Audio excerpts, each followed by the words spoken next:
If you could give one advice to us, how we could be able to actually put our opinion out there and to actually make people listen and not to cause some mindless conflict with just yelling. What advice would you give us?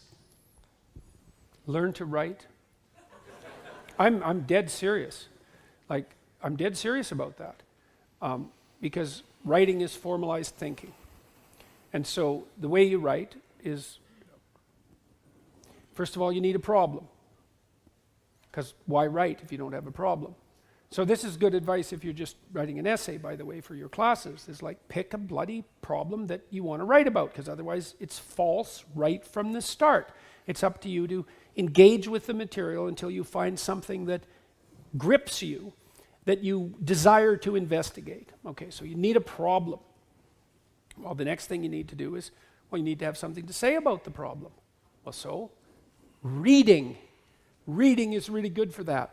Read as much as you can. Get your hands on that addresses the problem. Okay, so now you know a bunch of things, or at least provisionally know them. You at least have access to them. Well, now you start sorting through it. It's like, okay, well, maybe I need to summarize what I've learned, and then I need to iron out the contradictions between what I've learned, and I need to elegantly formulate that, and I need to get my word choice right, and my phrase choice right, and my sentence choice right, and I need to organize the sentences into proper paragraphs, and the paragraphs into proper sequence so that I have a coherent argument. And at the same time, what you're doing is you're integrating your own personality at the highest and most abstract level of organization, and you're sharpening your tools, and you're putting yourself straight because you're learning to think. You learn to do that by writing. And so I would say, pick some hard problems and learn to write very, very carefully. And when I say pay attention to the word, I mean that. Pick the right words.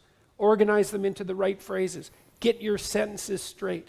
Like when I wrote my first book, Maps of Meaning, I believe I wrote every sentence in that book 50 times.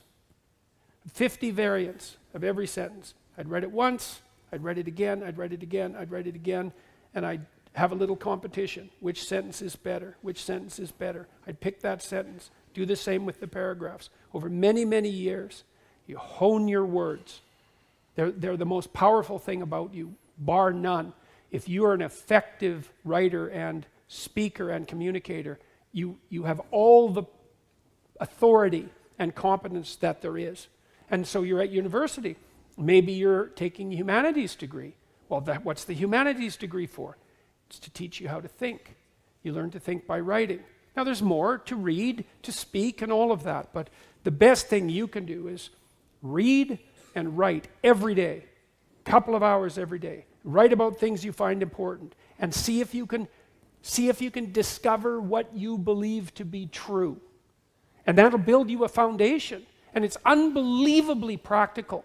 Like if you look at people who are phenomenally successful across life, there's various reasons, but one of them is that they're unbelievably good at articulating what they're aiming at, and strategizing and negotiating and enticing people with a vision forward.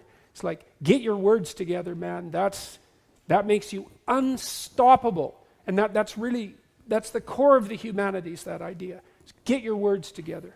Make yourself an articulate creature, and then you're deadly in the best possible way. So, and take that seriously. And I'll end with something too. You students, you might think in your more cynical moments that you have to offer your professors what they want and gerrymander the content of your language to suit their predilections, or what you consider to be their predilections. First of all, it's a very small minority of professors who are corrupt enough to punish you for producing a high-quality essay that they don't agree with. And though that's reprehensible, but it doesn't happen very often. But more importantly, it's the highest academic sin to do that. Because what you're here to do is to learn to find your true voice. And every time you deviate from that for expedient reasons, you corrupt yourself. And not in a trivial way. Because when you formulate your arguments, that becomes a permanent part of your character. You carry that with you. It becomes part of the structure through which you view the world, and it guides your actions. And so you hold your words pristine, and you work in a dedicated way to become as articulate and clear as you can possibly become. And there's nothing that's more practical and noble than that at the same time. That's why the humanities are so valuable. You think, well, what good is a humanities degree? It's like, well, you come out of here able to speak and think and write, no matter where you go, like you're headed for the pinnacle, and hopefully in a way that's positive for everyone. So that's what I would recommend.